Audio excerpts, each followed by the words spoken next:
हिंदी में यूपीएससी की तैयारी से संबंधित प्रोग्राम्स को देखने के लिए सब्सक्राइब करें study IQ IAS Hindi.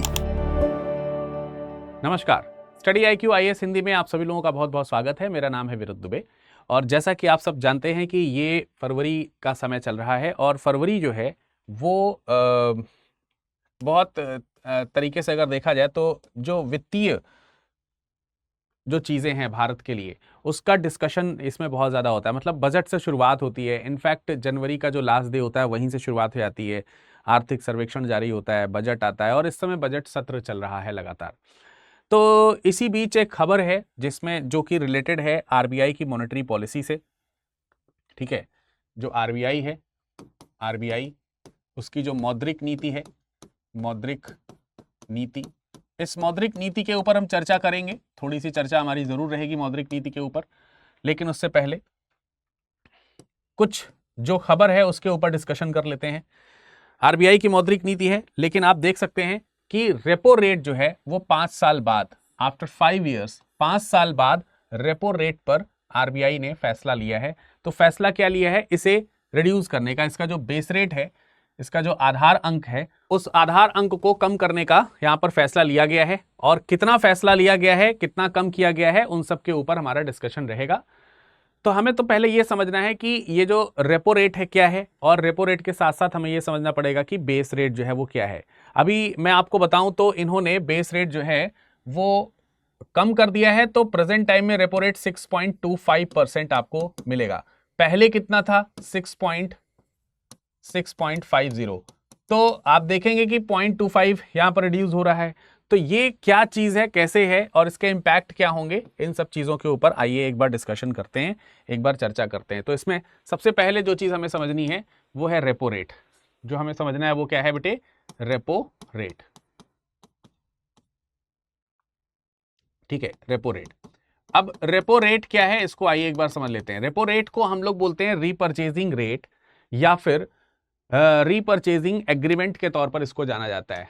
रीपरचेजिंग purchasing rate या एग्रीमेंट। तो ये क्या है और इसका यूज किस प्रकार से हो रहा है, अगर हम उसको समझने का प्रयास करें तो हमारे देश में बहुत सारे कमर्शियल बैंक है ना, बहुत सारे। आप लोगों के भी कमर्शियल बैंक्स में, तमाम सारे बैंक्स में आपके पास में खाते खुले होंगे। तो जो भी वाणिज्यिक बैंक हैं, वाणिज्यिक, ठीक है, जो भी आपके वाणिज्यिक बैंक हैं, वाणिज्यिक जो बैंक है, उन वाणिज्यिक बैंक्स से हम लोग क्या लेते हैं? लोन इत्यादि लेते हैं कि नहीं? हम लोगों को अगर ऋण लेना है, लोन लेना है, तो हम लोग किसके पास जाते हैं? किसी वाणिज्यिक बैंक के पास जाते हैं या फिर RBI के पास जाते हैं? हम जाते हैं वाणिज्यिक बैंक के पास। तो जैसे हम सब लोग किसी वाणिज्यिक बैंक के पास लोन लेने जाते हैं, ऋण लेने जाते हैं, तो हमारे मन में विचार आना चाहिए कि आखिर ये बैंक के पास पैसा कहां से आ रहा है। हमारे पास पैसा कहां से आ रहा है? हमें जरूरत पड़ी तो हमने कहां से लिया? हमने बैंक से ले लिया। तो बैंक ने वो पैसा कहां से दिया? इनफैक्ट बैंक भी आप जैसा ही व्यवहार अपनाता है RBI से। इसीलिए RBI को बैंकों का बैंक कहा जाता है, बैंकों का बैंक कहा जाता है। ठीक है, इसको हम लोग क्या बोलते हैं? बैंकों का बैंक। ठीक, जैसे हम लोगों को रुपए पैसे की जरूरत होती है, जब छोटे होते हैं हम लोग, तो किससे पैसा मांगते हैं? हम लोग पैसा मांगते हैं अपने माता पिता से, पापा जी पैसा दे दीजिए। तो ये जो कमर्शियल बैंक्स है ना, इनको जब खत्म हो जाता है इनके पास पैसा और किसी चीज की जरूरत पड़ती है, तो ये पैसा लेने RBI के पास जाते हैं। तो RBI जो है ना, ये इनका पापा बैंक है। ठीक है, ये इनका क्या है? पापा बैंक है। तो ये अपने पापा से लेते हैं। तो पापा इनके बड़े चालाक हैं। ये कहते हैं कि बेटा आत्मनिर्भर बनना है, तुम्हें अपना खर्चा खुद उठाना है, हम तुम्हारी सहायता तो कर देंगे, लेकिन तुमको सारी चीजें खुद मैनेज करनी होगी, तुम्हें इस चीज को मैनेज करना है। तो इसके लिए क्या होता है कि RBI जो है वो इनको जो पैसा देता है वो किसी ब्याज पर देता है। वो किस पर देता है? ब्याज पर, इंटरेस्ट पर।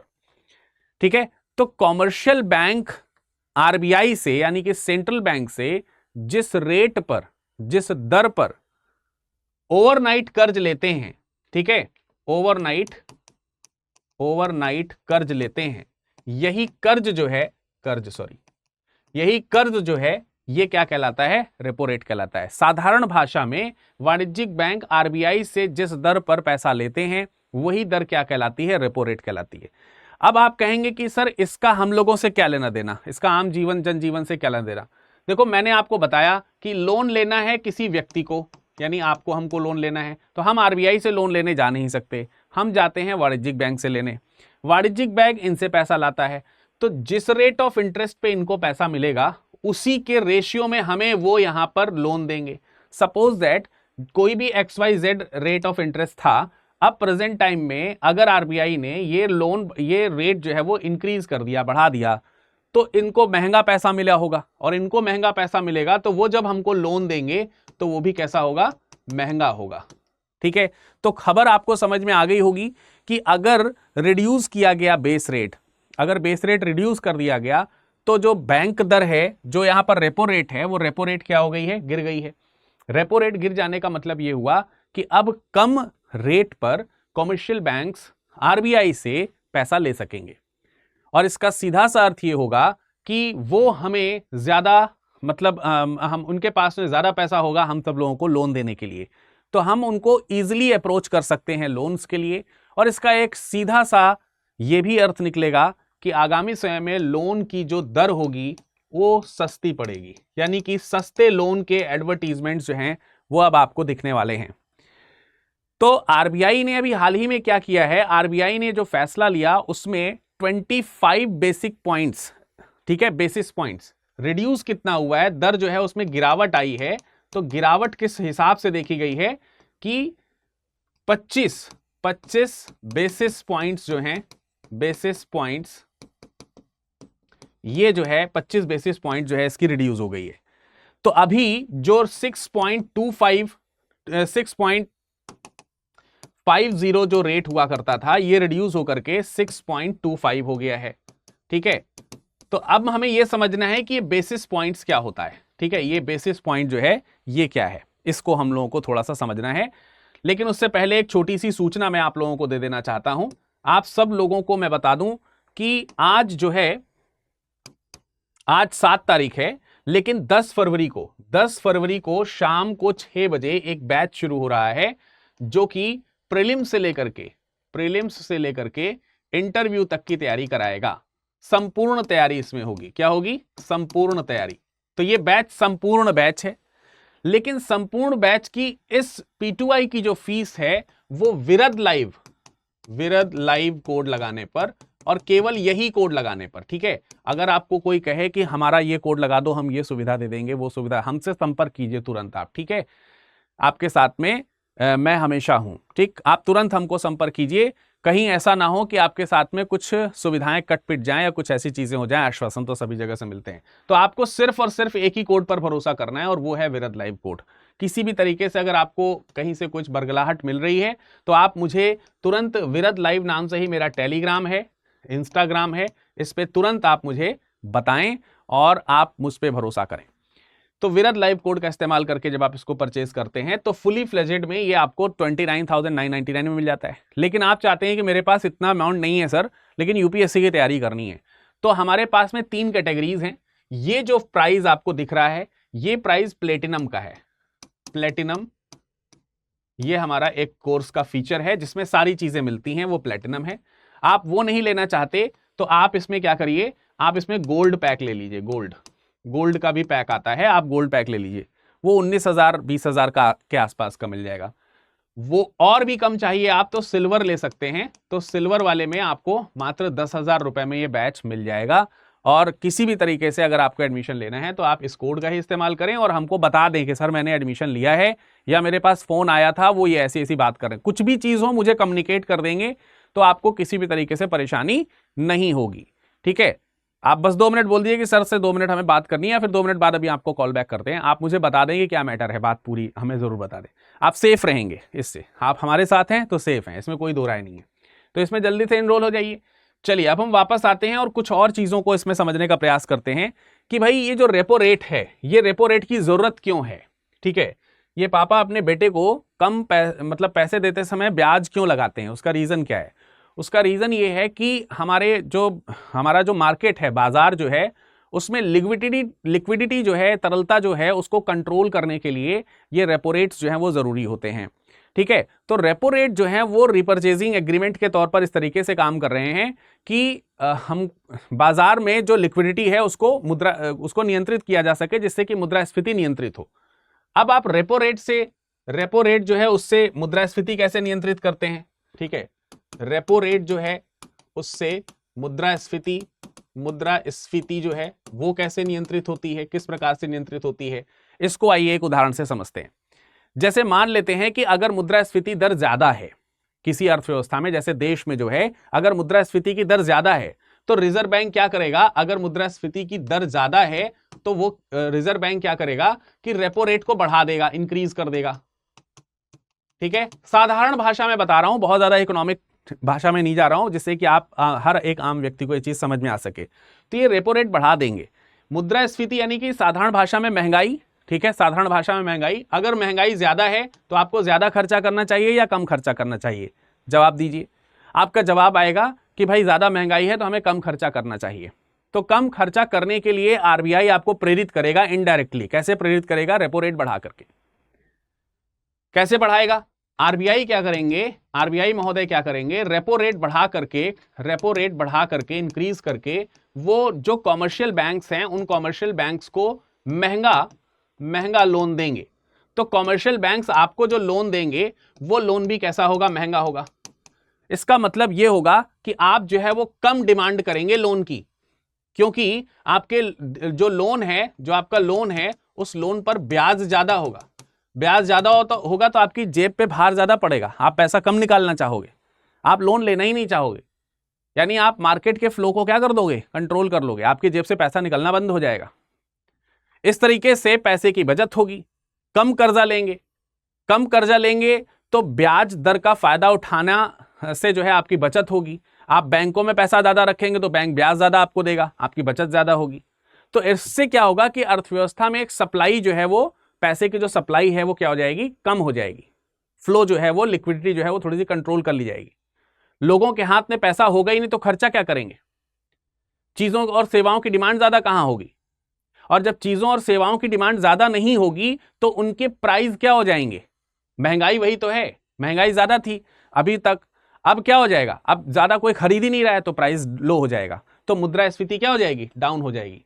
सो this is one of a tool to control the liquidity of the market. ये एक प्रकार से जो मार्केट की लिक्विडिटी है, तरलता जो है, पैसों का फ्लो जो है उसको कंट्रोल करने का तरीका है। अब इसका आप उल्टा भी कर सकते हैं। अगर मान लेते हैं मार्केट में कुछ ज्यादा ही कंट्रोलिंग हो गई तो आरबीआई का क्या करेगा? इसको बढ़ा देगा, इसको घटा देगा।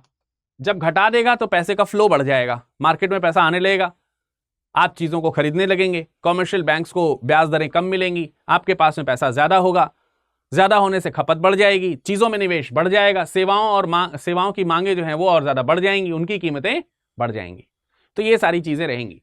तो अभी मैंने आपको यही बताया कि रेपो रेट को क्या किया गया है? बढ़ाया नहीं गया है, घटाया गया है। घटाया गया है कितना? 25 बीपीएस, बेसिस पॉइंट इसी को बोलते हैं। तो ये बेसिस पॉइंट आखिर है क्या? बेसिस पॉइंट बेसिकली ये जो अर्थव्यवस्था है और अर्थव्यवस्था में जो तरलता अनुपात है उस तरलता अनुपात को नापने के लिए मानक इकाई है। एक तरीके से मानक इकाई के रूप में बीपीएस काम करता है।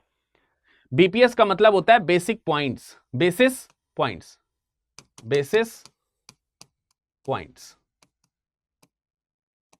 ठीक है, तो बेसिस पॉइंट्स को ही शॉर्ट में हम लोग बीपीएस बोलते हैं, या बीपी भी कहीं कहीं एकदम शॉर्ट में लिखा रहता है।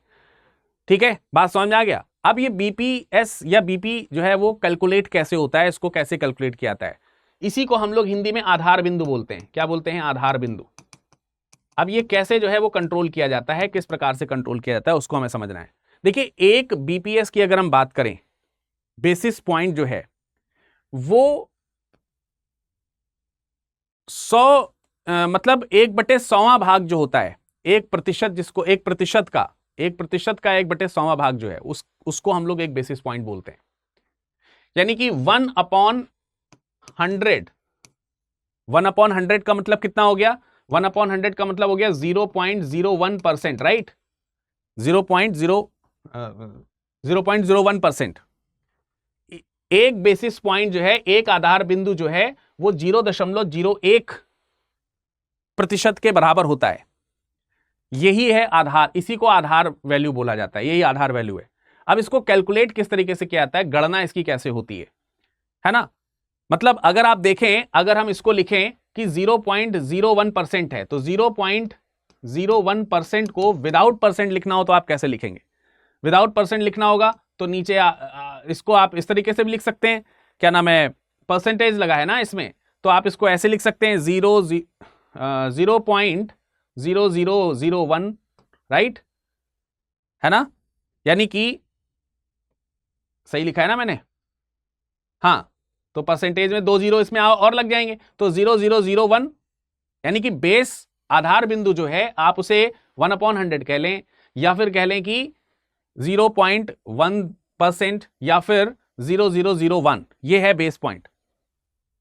अब इसको जो है परसेंटेज में अगर कन्वर्ट करना है तो परसेंटेज में कन्वर्ट करने के लिए इसका फॉर्मूला बन जाएगा, ऑटोमेटिक बन जाएगा। क्या फॉर्मूला बनेगा इसका, कि जो आधार अंक है, अगर आपको आधार अंक को प्रतिशत में कन्वर्ट करना है तो जो आधार अंक है उस आधार अंक को 100 से क्या कर दीजिए, विभाजित कर दीजिए, तो आपका वहां पर क्या आ जाएगा, परसेंटेज निकल करके आ जाएगा। समझ में आ रहा है कि नहीं आ रहा है? जैसे मान लेते हैं कि ब्याज की दर जो है वो अगर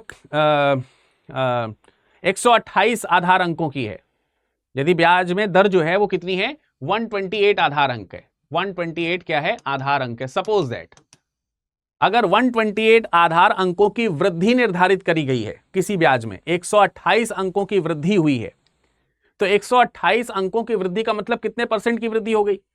अब आपको क्या करना है, 128 आधार अंक है, डिवाइड कर दीजिए 100 से, उतने परसेंट हो जाएगा, यानी 2 अंक बाद दशमलव लगा देंगे, 1.28% का इंक्रीज। यानी अगर मैं कहता कि रेपो रेट में 128 आधार अंक बढ़ाया गया, रेपो रेट में 128 आधार अंक बढ़ाया गया, तो आप कहते हैं सर इसका मतलब है 1.28% रेपो रेट बढ़ा दिया गया। तो अब मैं आपसे कह रहा हूं कि जो पहले रेपो रेट था उससे 25 बीपीएस जो है वो गिराया गया है, गिराया गया। तो आप बताइए कितने परसेंट गिराया गया। तो आप क्या करेंगे, इसको डिवाइड कर देंगे 25 से, है ना। तो इसको कमेंट सेक्शन में आप कमेंट करके बताइए कि कितना हुआ। ये कमेंट सेक्शन में आप कमेंट करके यहां पर मुझे बताएंगे। जैसे मान लेते हैं कि आप किसी निवेश में किसी बॉन्ड में, सरकारी बॉन्ड में निवेश कर रहे हैं, और सरकारी बॉन्ड में निवेश की ब्याज दर जो है वो 12.5% है, 12.5% है, 12.50% है। थोड़े समय बाद मान लेते हैं कि उसका जो रेट है वो गिरा, ठीक है, उसका रेट जो है वो रिड्यूस हुआ कुछ महीनों के बाद, बॉन्ड पर ब्याज घट करके 12.5% था, 12.25% हो गया। तो अगर 12.25% हुआ तो कितने आधार अंक गिरा। तो अगर आधार अंक निकालना होगा तो इसी फॉर्मूले को उल्टा कर दीजिए, इसी फॉर्मूले को क्या कर देंगे, उल्टा कर देंगे। तो क्या हो जाएगा, परसेंटेज मल्टीप्लाई बाई 100 हो जाएगा, वहां डिवाइडेड था यहां मल्टीप्लाई हो जाएगा, इसका निकल करके क्या आ जाएगा, आधार अंक, आधार अंक आ जाएगा, है ना। बात समझ में आ रही है। तो अगर जैसे 2.25% अगर जो है रिड्यूस हो रहा है, तो आधार अंक कितना हुआ, आधार अंक हुआ हमारा 25 आधार अंक, 25 आधार अंक हुआ। तो यही चीज है जो रेपो रेट के बारे में मैंने आपको यहां पर बताई, यही चीज थी जो रेपो रेट के बारे में मैंने आपको डिस्कस की। अब हम जिक्र कर लेते हैं इस बात का, शुरुआत में मैंने आपको बताया कि मॉनेटरी पॉलिसी जो है वो उसके लिए मॉनेटरी पॉलिसी कमेटी बनी है, एमपीसी जिसको बोलते हैं, इसकी निर्धारक जो है वो एमपीसी है, मॉनेटरी पॉलिसी कमेटी, जिसके ऊपर लगातार जो है जिसकी मीटिंग लगातार चल रही है।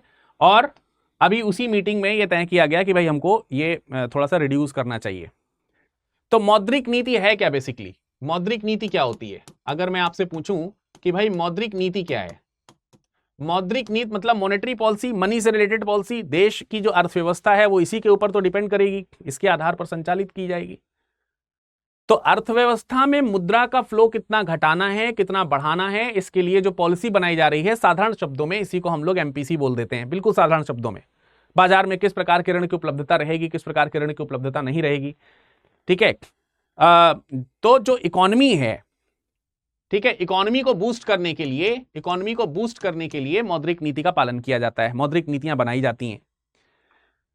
बाजार अगर बहुत अस्थिर है तो बाजार को स्थिर बनाए रखने के लिए, स्थिर बनाने के लिए, स्थिर बनाना, ये इसके एक उद्देश्य के अंतर्गत आता है। और ये सब चीज डायरेक्टली इनडायरेक्टली कहीं ना कहीं रोजगार जो है उसको भी इंपैक्ट करती हैं। ठीक है, तो रोजगार सृजित करने के लिए भी एमपीसी का मॉनेटरी पॉलिसीज का उपयोग किया जाता है। और एक्सचेंज रेट जो है, विनिमय की जो दर है, विनिमय की दर को भी रेगुलेट जो है वो इन्हीं सब मौद्रिक नीतियों के माध्यम से किया जाता है। ठीक है, तो ये चीज आपको मोटे मोटे तौर पर समझ में आ गई कि ये क्या है मौद्रिक नीति वगैरह। अब हम भारत में मौद्रिक नीति है तो कोई भी कंट्री करती है, कोई भी इकोनॉमी करती है। भारत में मौद्रिक नीति आरबीआई एक्ट जो 1934 का है, आरबीआई अधिनियम 1934 के द्वारा आरबीआई जो है वो देश की मौद्रिक नीति तैयार करता है। लेकिन 2016 के बाद में इसमें चेंजेस आया। 2016 से पहले अगर आप देखेंगे तो ये जो मौद्रिक नीति है देश का, जो आरबीआई है, आरबीआई एक्ट 1934, उस 1934 के एक्ट के माध्यम से इसको जो है वो अधिकृत किया गया था कि मौद्रिक नीति बनाएगा।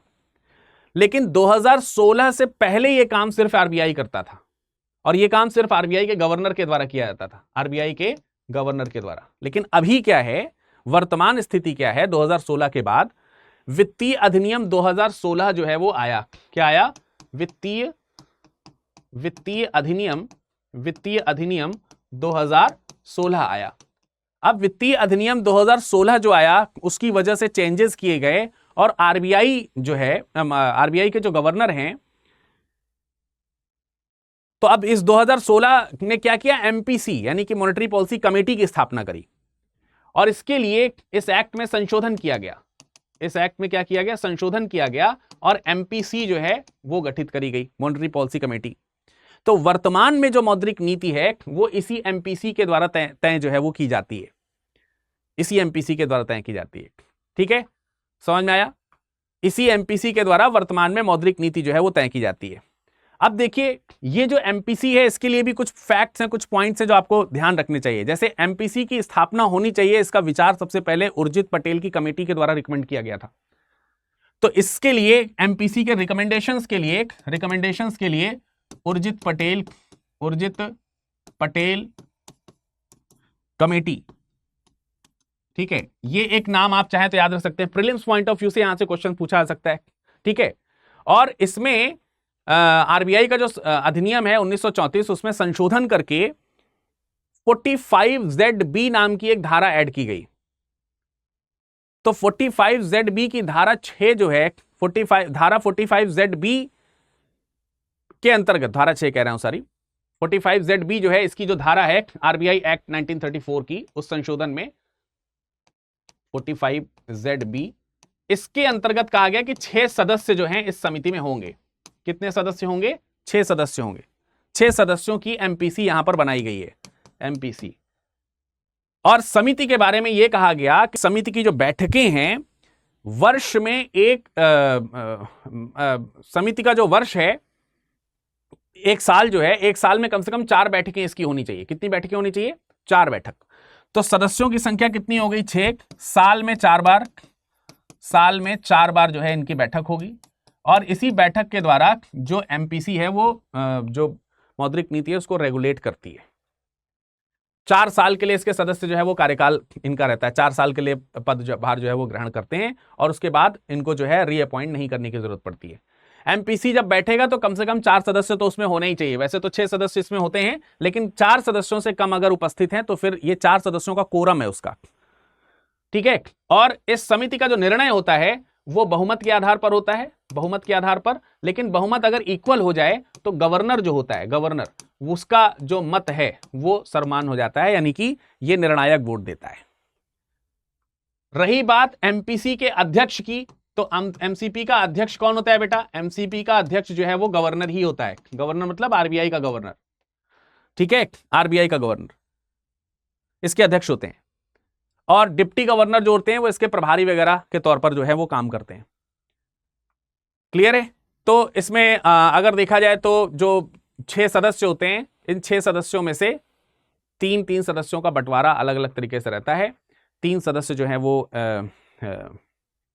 आरबीआई की तरफ से होते हैं, और 3 सदस्य जो है वो सरकार की तरफ से रहते हैं। ऐसे करके 6 सदस्य बनते हैं। ठीक है।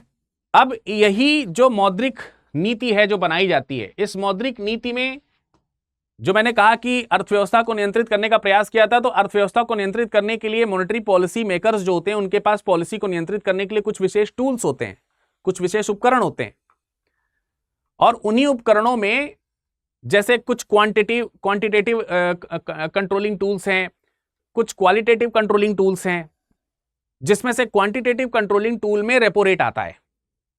आप लोगों ने ओएमओ शायद सुना होगा, ओएमओ ओपन मार्केट ऑपरेशन जो होता है, ओएमओ, जिसमें बॉन्ड्स जो हैं वो आरबीआई जो है वो ओपन करता है, लोग परचेज करते हैं, ज़्यादा होने पर उसको जो है आरबीआई परचेज करना शुरू करता है, तो पैसा जो है आरबीआई के पास आना शुरू करता है। तो ये एक tool, it's a kind of tool, just like जैसे रेपो रेट के माध्यम से हमने लिक्विडिटी को कंट्रोल किया है, उसी तरीके से ओएमओ के माध्यम से भी हम लिक्विडिटी कंट्रोल करते हैं। Similarly bank rate is one of the important tool which can be used as a quantitative credit control of RBI for the monetary policy. इसी तरीके से CRR होता है, कैश रिजर्व रेशियो, ठीक है। कैश रिजर्व रेशियो जो होता है एक रिजर्व अमाउंट है जो आपको आरबीआई के पास रखना पड़ेगा। इसमें भी फ्लक्चुएशन जो है वो कहीं ना कहीं जो ब्याज की दर है उसको तय करते हैं। सैचुरेटरी लिक्विडिटी रेशियो होता है SLR, जो बैंक्स अपने पास रखते हैं, आरबीआई के अनुसार उनको अपने पास रखना, इतना रिजर्व रखना ही होता है। और लिक्विडिटी एडजस्टमेंट फैसिलिटी होती है LF, liquidity adjustment facility LAF, और इसी LAF के अंतर्गत आप देखेंगे रेपो रेट होगा और रिवर्स रेपो रेट होगा, reverse repo rate RRR। Repo rate में क्या होता है कि रेपो रेट में मैंने बताया कि जो कॉमर्शियल बैंक्स हैं वो कॉमर्शियल बैंक्स आरबीआई से क्या करते हैं, लोन लेते हैं, लोन लेते हैं। आरआरआर में क्या होता है कि कॉमर्शियल बैंक जो होते हैं वो अपना पैसा आरबीआई के पास रखते हैं, आरबीआई के पास रखते हैं, ठीक है। या हम कई बार इसको उल्टा बोलते हैं कि आरबीआई जो है वो कॉमर्शियल बैंक से लोन लेता है। बेसिकली कॉमर्शियल बैंक से लोन नहीं देता है, कॉमर्शियल बैंक जो है वो अपना बचा हुआ पैसा इनके पास जब रखते हैं तो उसी को आरआरआर बोलते हैं।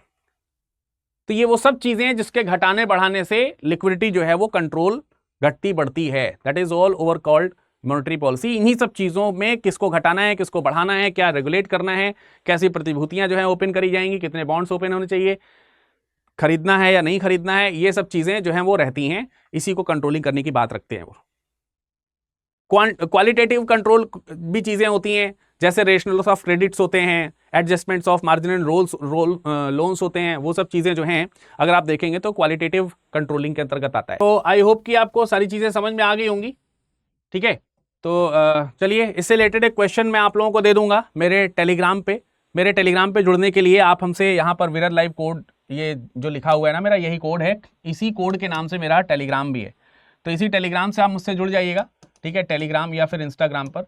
तो आपको मैं इससे रिलेटेड एक क्वेश्चन प्रीलिम्स का दे दूंगा, आप उसको सॉल्व करिएगा।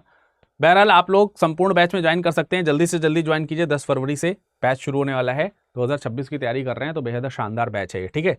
चलिए इसके कुछ और अपडेट्स आते हैं तो अगले सेशन में हम आप लोगों को मुलाकात करके देंगे। आशा करते हैं कि आपको ये पॉइंट्स इसके सारे क्लियर हुए होंगे। Thank you. हिंदी में यूपीएससी की तैयारी से संबंधित प्रोग्राम्स को देखने के लिए सब्सक्राइब करें स्टडी IQ IAS हिंदी।